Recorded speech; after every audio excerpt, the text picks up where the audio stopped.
കൊല്ലത്ത് ബിരിയാണി നൽകാത്തതിന് ഹോട്ടൽ ജീവനക്കാരന് നേരെ ആക്രമണം. ഇരവിപുരം വഞ്ചിക്കോവിലിൽ നെല്ലിക്ക ഹോട്ടലിലെ ജീവനക്കാരനായ രാഹുലിനെയാണ് ആക്രമിച്ചത്. സംഭവത്തിൽ വാളത്തുങ്കൽ സ്വദേശികളായ അച്ചു, കണ്ണൻ എന്നിവർക്കെതിരെ പോലീസ് കേസെടുത്തു. വിവരങ്ങളുമായി ഇപ്പോൾ രാജ്കുമാർ ചേരുന്നുണ്ട് കൊല്ലത്ത്. രാജ്കുമാർ, ഈ അച്ചുവിനും കണ്ണനും ബിരിയാണി ബോധപൂർവം കൊടുക്കാതിരുന്നതാണോ അതോ ബിരിയാണി തീർന്നു പോയതാണോ? എന്താണ് സംഭവം?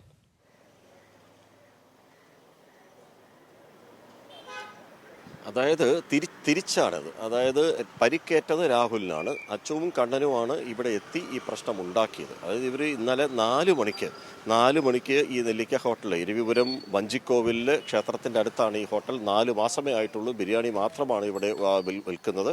ഇവരിന്നലെ 4 മണിക്ക് വരികയും ബിരിയാണി ആവശ്യപ്പെട്ടു. ആ സമയത്ത് കടയുടെ ഉടമ ശ്രീ ദിലീപ്, ഇതാണ് കട ഉടമ ദിലീപ്. ഇന്നലെ എന്താ സംഭവിച്ചത്? അവരെന്താവശ്യപ്പെട്ടാണ് ഇവിടെ എത്തിയത്? ഒരു 4 മണിയോടെയാണ് അവർ 4-4:30 കടയിലെത്തിയത്. മദ്യപിച്ചിട്ടുണ്ടായിരുന്നു. ഞാൻ എന്താ ഇവിടെ ഇങ്ങനെ വണ്ടിയിലിരിക്കുകയായിരുന്നു.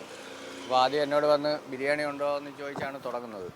ഞാൻ ബിരിയാണി ഇല്ലെന്ന് പറഞ്ഞതിൻ്റെ പുറത്ത് തന്നെ കൂടെ ഉണ്ടായിരുന്ന ഒരാൾ, എന്താ നീ നമുക്കൊന്നും ബിരിയാണി തരത്തില്ലെന്ന് ചോദിച്ച് എൻ്റെ നേരെ അടിക്കാൻ വന്ന്. അപ്പം എൻ്റെ സുഹൃത്ത് ഇവിടെ ഉണ്ടായിരുന്നു, 2 സുഹൃത്തുക്കളുണ്ടായിരുന്നു. ഇവർ പെട്ടെന്ന് കയറി ഇടപെട്ട് അങ്ങോട്ടും ഇങ്ങോട്ടും പിടിച്ചു തള്ളായി എന്നെ അടിക്കുകയൊക്കെ ചെയ്ത്. എൻ്റെ പുറകെ തന്നെ നമ്മളെ ഒരു സുഹൃത്ത് പോലീസിനെ വിളിച്ച് എടാ വണ്ടി വരുന്നെന്നും പറഞ്ഞ് ഇവിടുന്ന് വണ്ടി എടുത്തുകൊണ്ട് പോയി. അപ്പോൾ നമ്മൾ പരാതി കൊടുക്കാനായിട്ട് ഇവിടുന്ന് സ്റ്റേഷനിൽ ചെന്ന സമയത്ത് ഇവരൊരു 4-5 പേരുണ്ടായിരുന്നു. അപ്പോൾ നമ്മൾ സ്റ്റേഷനിലായിരുന്നു. നമ്മളെ സ്റ്റാഫ് പയ്യനെ ഇവർ എല്ലാവരും കൂടെ ചേർന്ന് മർദ്ദിക്കുകയുണ്ടായി. പിന്നീടുള്ള സംഭവം രാഹുൽ പിന്നെ എന്താ സംഭവിച്ചത്? ഇവർ സ്റ്റേഷനിൽ പോയ സമയത്ത് എന്താ സംഭവിച്ചത്? അത് കഴിഞ്ഞ് ഞാൻ ഒറ്റയ്ക്കുള്ളായിരുന്നു ഇവിടെ. അപ്പോൾ 3-4 പേര് വന്നു. എന്നോട് ചോദിച്ചു, നീയാണ് ആ പിടിച്ചു നിർത്തിയത്, പിടിച്ചു മാറ്റിയതെന്ന് ചോദിച്ചിട്ടാണ് എന്നെ അടിച്ചത്. ആദ്യം ഒരാൾ വന്നിട്ട് അടിച്ചു. ആ സമയത്ത് ഞാൻ കുനിങ്ങി നിൽക്കുന്ന സമയത്തായിരുന്നു ഇപ്പുറത്തെ ആൾ വന്നിട്ട് അടിച്ചത്, എല്ലാം തലയ്ക്ക് അടിച്ചത്. പിന്നെ തെള്ളി കടയ്ക്കകത്ത് കയറ്റി കടയുടെ വാഷ് ബേസിൻ ഇരിക്കുന്ന സൈഡിലായിരുന്നു അവിടെ അടിച്ച്. പിന്നെ ഇവിടെ കിടന്നൊരു മോപ്പിൻ്റെ തുണ്ടുണ്ടായിരുന്നു, അത് വെച്ചിട്ട് കാലിന് താഴെ അടിച്ചു.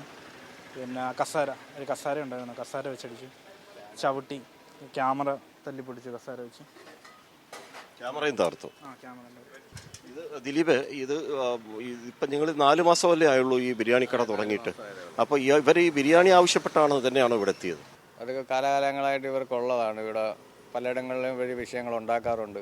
അപ്പോൾ അതുമായി ബന്ധപ്പെട്ട് നമ്മൾ ആദ്യമേ ഒരു വിഷയം വേണ്ടെന്ന് പറഞ്ഞ് പിടിച്ചു മാറ്റി മാറി പോയതാണ്. നമ്മളെ സുഹൃത്ത് യാദൃച്ഛയായിട്ട് ആ സമയത്ത് ഇവിടെ ഉണ്ടായിരുന്നു. പുള്ളിയാണ് പിടിച്ചു മാറ്റുകയും പോലീസിനെ വിളിക്കുകയും, ആദ്യം പോലീസിനെ വിളിയിടാൻ നീ പരാതി കൊടുത്താൽ നിന്നെ തീർത്ത് കളയുമെന്നൊക്കെയാണ് പറഞ്ഞത്. അപ്പം നമ്മൾ അത് തീർത്ത് കളയുന്നൊരു വാക്കും കൂടെ വന്നതുകൊണ്ടാണ് പരാതി കൊടുക്കാനായിട്ട് പോയി സ്റ്റേഷനിൽ നിൽക്കുന്ന സമയത്ത് വീണ്ടും ഇവിടെ വന്ന് ഒരു 5-6 പേരോളം ഉണ്ടായിരുന്നു. അതിൽ 2 പേരാണ് അവനെ അടിച്ചത്. അജിംഷാദ്, കാര്യങ്ങളെല്ലാം നേരിട്ട് കേട്ടല്ലോ. ശരി രാജ്കുമാർ, ഏതായാലും ബിരിയാണി നൽകാത്തതിൻ്റെ പേരിൽ കട ജീവനക്കാരനെ മർദ്ദിച്ച സംഭവമാണ് കൊല്ലത്തെ ഇരവിപുരത്തു നിന്നും രാജ്കുമാർ റിപ്പോർട്ട് ചെയ്തത്.